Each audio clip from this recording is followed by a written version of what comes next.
Welcome to Lecture 4 in our Ebusiness program. Today the lecture is going to be by me, Ms. Moore. I'm teaching 2A, but I'm also available for any of you to ask questions. What we want to talk about today is Ebusiness and ICT management. So far the trends have been looked at. We talked in week 2 about your business planning and opportunities.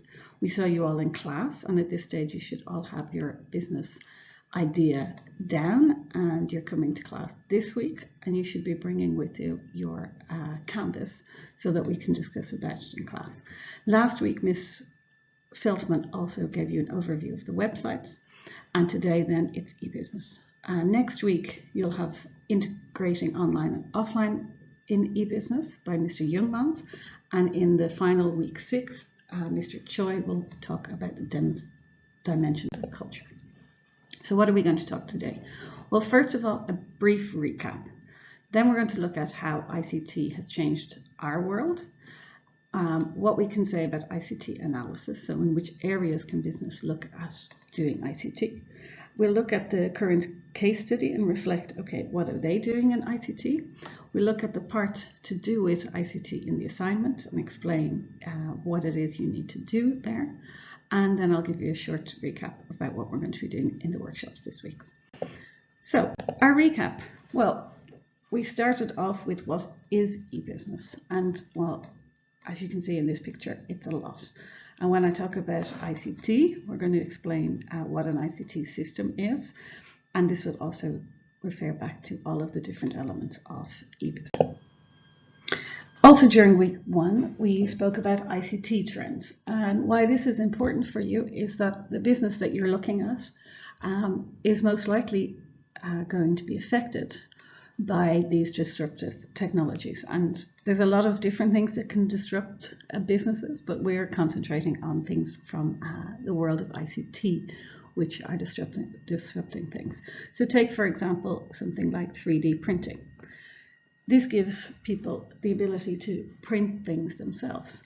So when we buy products, we mightn't have to actually buy the product itself, but we buy the plans for a 3D machine so that we can print it out ourselves. This has also got a big influence for things like medicine, where hospitals are actually able to print out a valve or print out an ear for a person, which is going to be exactly matching their needs.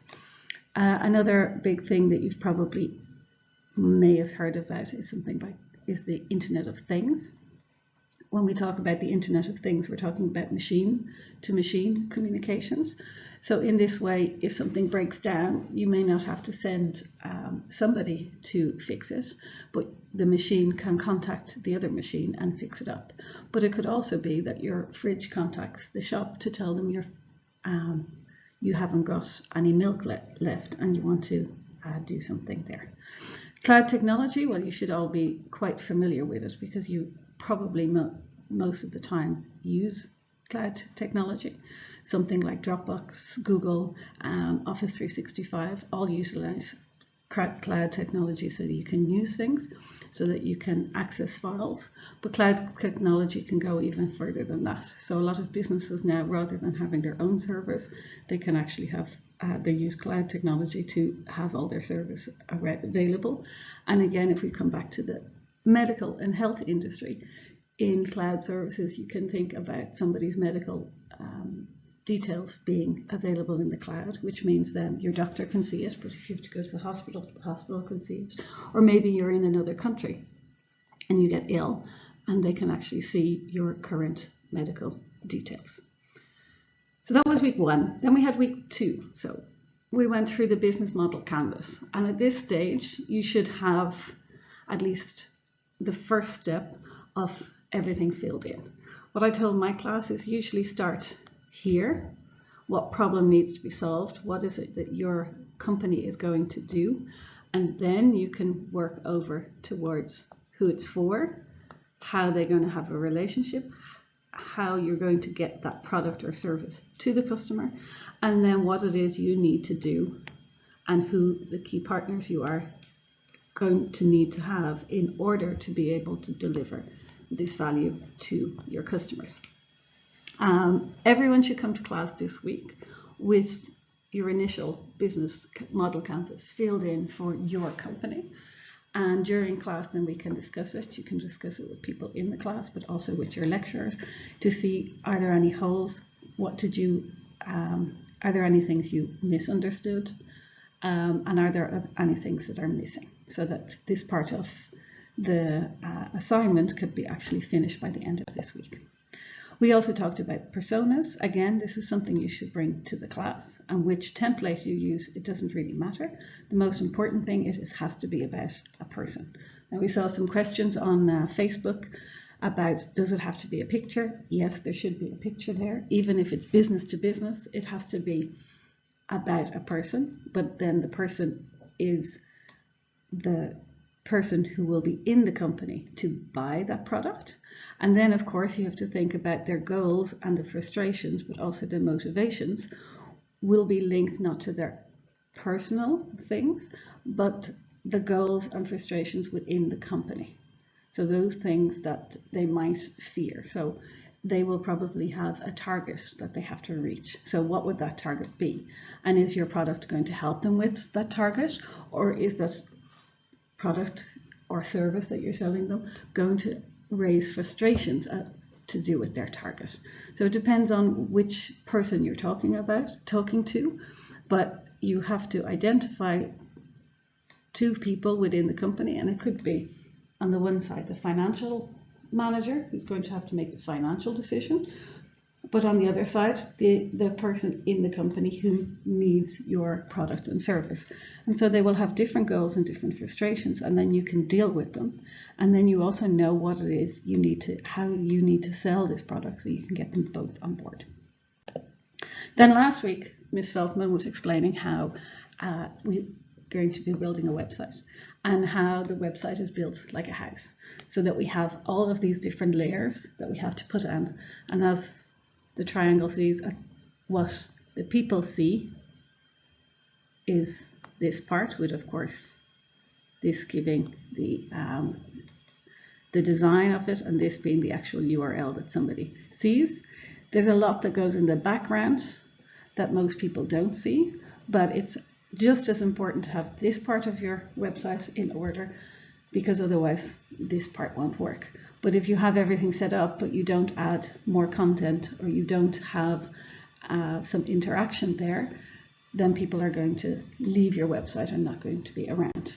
Second thing we dealt with was what does a website cost? And of course part of the assignment you have to also think about the finances. So this is giving you a rough startup for what it would be. But what you should do is, if you're going to look at the company that you're using, what you'll need to do, if it's in Holland or if it's in China, you have to look at what would the hosting fees be there. And one of the things you have to think about is how many people are going to be visiting this website on a daily basis. How much content do you need to have there? And then you can identify what it needs. If it's a very, very small company who already has a website, maybe you can also contact them and find out what they're paying currently, or who they're hosting their website with. Of course, we have some free services from WordPress, but you'll notice if you have a look around WordPress.com, if you want to have a little bit more flexibility, and if you want to have more content, you have to pay a little bit for it. But just go to the website and you can see the different packages they have to offer, and then you can say in your report which package you think would be best for this company at this moment of time. So now we get on to the lecture for this week and how ICT has changed our world. I'll start off, it's very important for you to think about what ICT is. And basically ICT stands for Information Communication Technologies, and it has, as you can see here, 6 key components. Now, most people are aware of the hardware and the software that is involved in an ICT system. So we need to have a way of interacting with it, and this comes from here. But just as important as the hardware and software are the people who use the systems, because if they don't know how to use it, it's never going to work. The procedures that the systems are either replacing or trying to improve. So that's the steps that you have to take maybe it's your sales funnel. So then you could have a system, an ICT system, to support your sales activities. And the salespeople would use it, but then the procedure would be, well, what type of information do I need to know about my new customer? And then you could also log things like, when was the last time you talked to the customer? What products do they want to have? What do they actually buy? When have I contacted them again to follow up with services and think about how things are going, to find out if the product is what they wanted, to find out if they would like to improve their product or maybe buy something new. So then the other two parts are data. So you can see here examples, PIN numbers, phone numbers, but this is just the raw facts and figures. And then information is when we do something with the data, when we process it, so it goes through our different procedures, it becomes information. So the data could be the, in this example here of a receipt from the supermarket, you have the cash systems, the till. The software is that reads the barcode that's on all of the different products. The data is that actual barcode, which will then pick up the actual price of a product. And then at the end, you get a receipt of what everything costs for you. But there will also be more information, because then at the back end in the supermarket, they know what has been sold. If you have something like a bonus card, they know who bought what. So then they know how to generate information like special bonuses to certain people because they like to buy certain products. But they also know what they need to reorder from their supplier so that they have everything around. So ICT systems compile of a lot of things, and they're basically in everything we see. So we use them here at the university. You use them when you go to the hospital. You use them when you're buying your things at the supermarket. Basically, most of your interactions nowadays have some form of an ICT system behind it. One of the biggest ICT systems that everyone will recognize is the internet. So that's where all of the different servers throughout the world are connected to each other. And the internet was set up by Tim Berners-Lee, and currently these are the statistics for the internet. So you can see that Asia is nearly making up about 50% of the internet users in 2017. Now, if you go back a few years ago, you would see a very different picture, and the majority of the users were either in North America or in Europe. The number of users in these places have not actually changed, it's just the percentage of the pie are changing, and that's got to do with this. This is penetration rates. So basically what you can see here is that on average, about 50% of the world has access to the internet. But depending on where you live, you have more or less access to it. So you can see that in North America and Europe, nearly everybody who wants to be on the internet is on the internet. So we can start to see that it's saturated. It may increase a little bit, but there's not much space to go there. Where in places like Africa and Asia, there's a lot more people to get online. Also in the Middle East and in Latin America. So if we just go, taking that previous slide, you can see that the percentage of the pie that belongs to Asia is going to grow. And that also has effect on the languages that are available on the internet. So currently still the biggest language out there is English, but China is increasing, and it is increasing every year. Now, of course, we've got websites and everything, even Dutch websites here, but the main languages you can see are English, Chinese, and then Spanish. And with Arabic also growing over the last few years, Portuguese also gets higher, Indonesia. And this has all got to do with the fact that more and more countries have access to the internet. So what else can we say? Well, mobile usage. Basically 50% when we're accessing the internet, 50% on average is from mobile, cell phones, smartphones, etc. And the other 50% comes from desktops. But what is interesting in certain countries, and you see that two countries from Africa are in here, and India, most of the access to the internet is from actually mobile devices rather than from desktops. And this is because it's easier in some of these countries to have a mobile connection to the internet rather than an actual desktop connection. And it also means that some of the services that in these countries are a lot different. So mobile payments are in a way a lot more advanced and bigger in a lot of African countries than they are in European countries, because having mobile payments makes sense in a country where you do not have the infrastructure to have banks and bank machines all over the place. So for this reason, these technologies have grown in Africa, in India, and also in China, more so than in the Western world. One of the problems here is, though, what we call the global digital divide. Access to computers for people. Now, of course, you saw on the last slide, one thing to help here is mobile devices, but you can see that if you're in Europe or if you're in North America, the chances that you have a computer is much, much higher than in other parts of the world. And it is improving gradually, but it's still not clear. And there's even some places that we just don't know. Is this a problem? Well, yes, it is, because we're so relying on the internet now that even the UN have said that access to the internet has now become a basic human right and need. Just like clean water and food, access to the internet, access to technology is needed and required by people. Our world is changing so rapidly, and services are available and business models are available because of the internet is out there. It's not fair that only part of the world can have that access and that right, and that other parts of the world can't. So you'll see that this is a theme that will continue to grow, and finding ways of bringing computer access to the rest of the world is growing. And one example that you can see is in India, the Khan Academy, which is an online learning platform where you can learn just about everything from the experts of the world.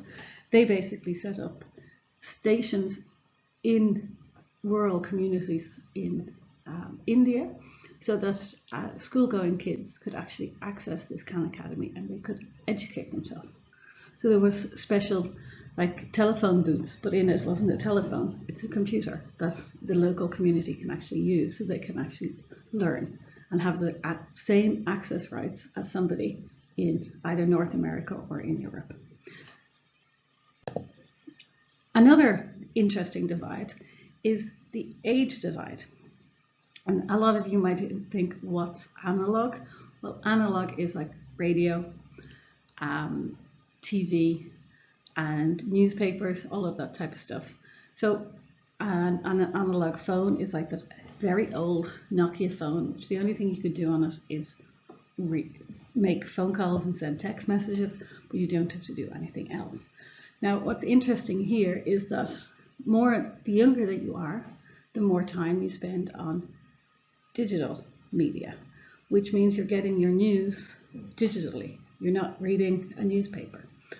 The older you get, the more likely you want to read a newspaper or listen to the radio.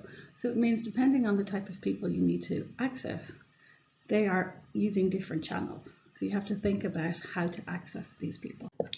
And one of the interesting things that the age divide has come about is that now advertising companies are starting to spend just as much on their internet advertising as they are going to be spending on their TV advertising. And this is because we don't watch TV the way we used to. You might even notice you've got BBC 3 used to have a channel which would start after the kids' programs, which was mainly geared towards young people. That is now gone, and it's completely online because they can see that young people aren't really going to be sitting down and watching television programs, but they want to watch the programs when they want to watch them and not just when the programmers at BBC have decided this is when I'm going to send it out. So you see, depending on the type of market that people are going into, they're going to be spending more and more on internet ad space and not just TV ad space. The other major thing that's come in the last, and you can see here, it's only the last 10 years, is user-generated content. And it's also the explosion of data. So you can see that currently, that by 2020, they expect there to be 47 gigabytes of data. Now, what is a gigabyte? Well, basically it's 10 to the power of 21. So that's an awful lot of data. And only 16% of that data is what they call structured data.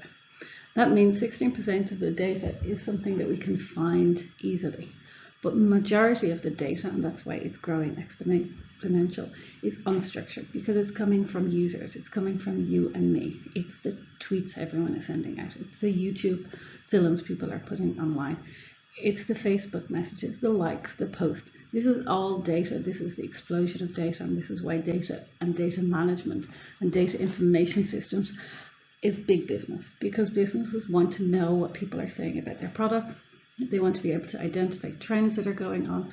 So getting into data and business intelligence is going to become even bigger and bigger, especially for you guys when you graduate, because being able to make some sense out of all this unstructured data will be what will give some companies an edge over the others.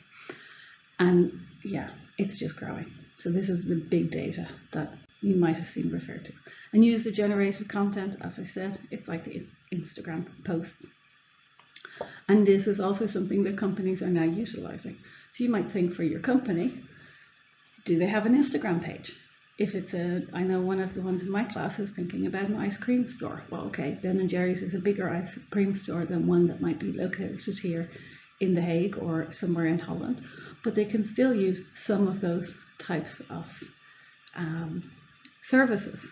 You could think about having an Instagram account where people who come and buy your ice cream can take pictures and share them with people.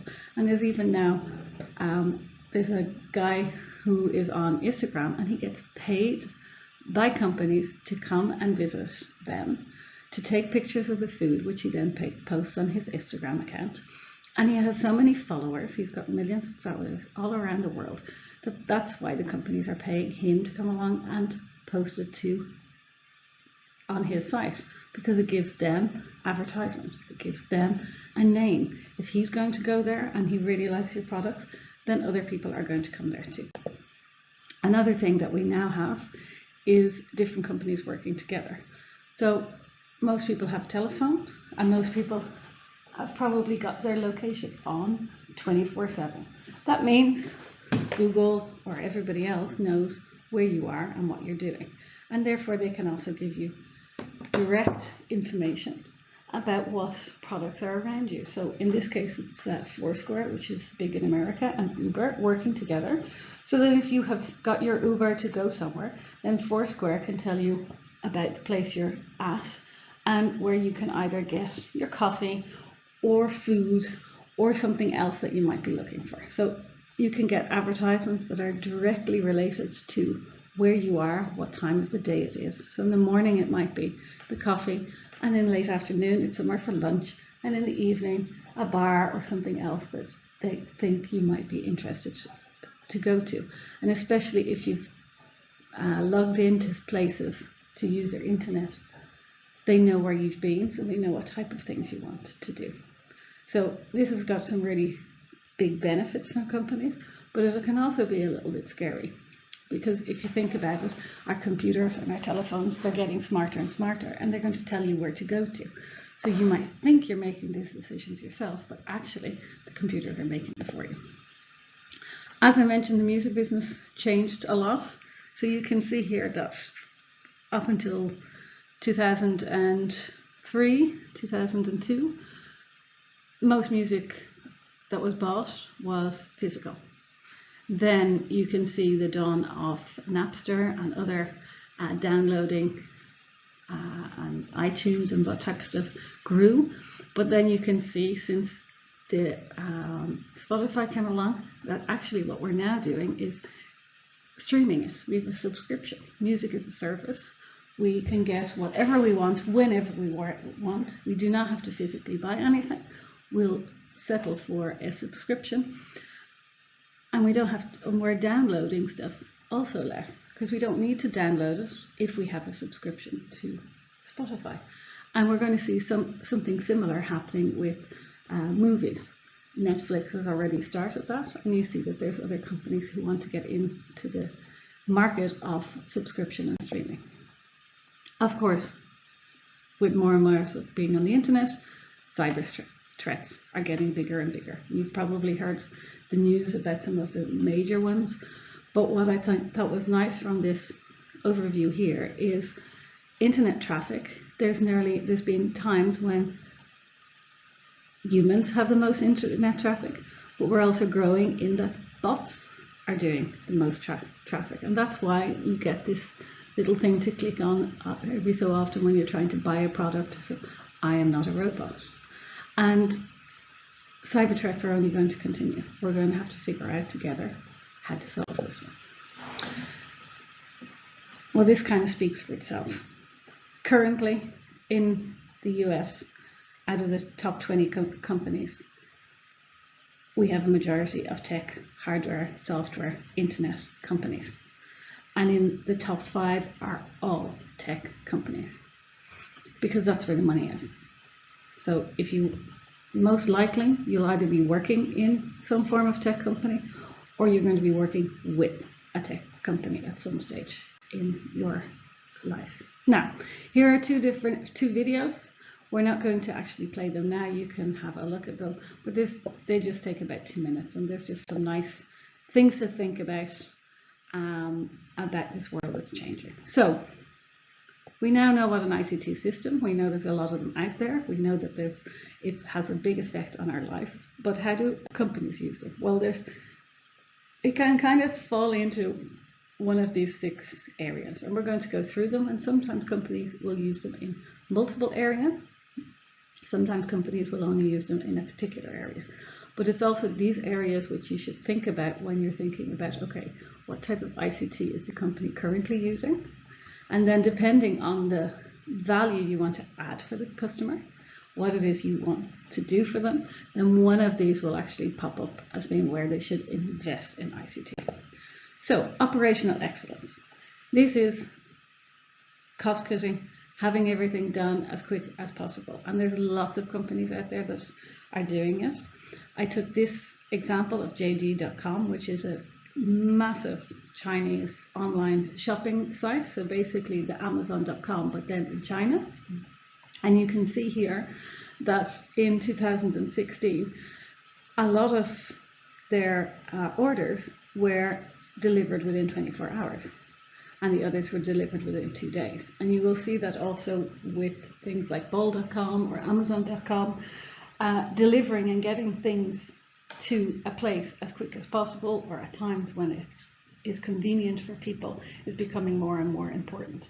And you need IT systems to help you be excellent in your operations, so that your logistics and everything, which you're going to spend a lot of time next semester with in your logistics class, IT helps improve the logistics systems so that people can get their product where they want it as soon as possible. So if you are looking at some sort of delivery company, you probably need to look at operational excellence. So what are their procedures? How can you improve them so that things can get where it needs to be?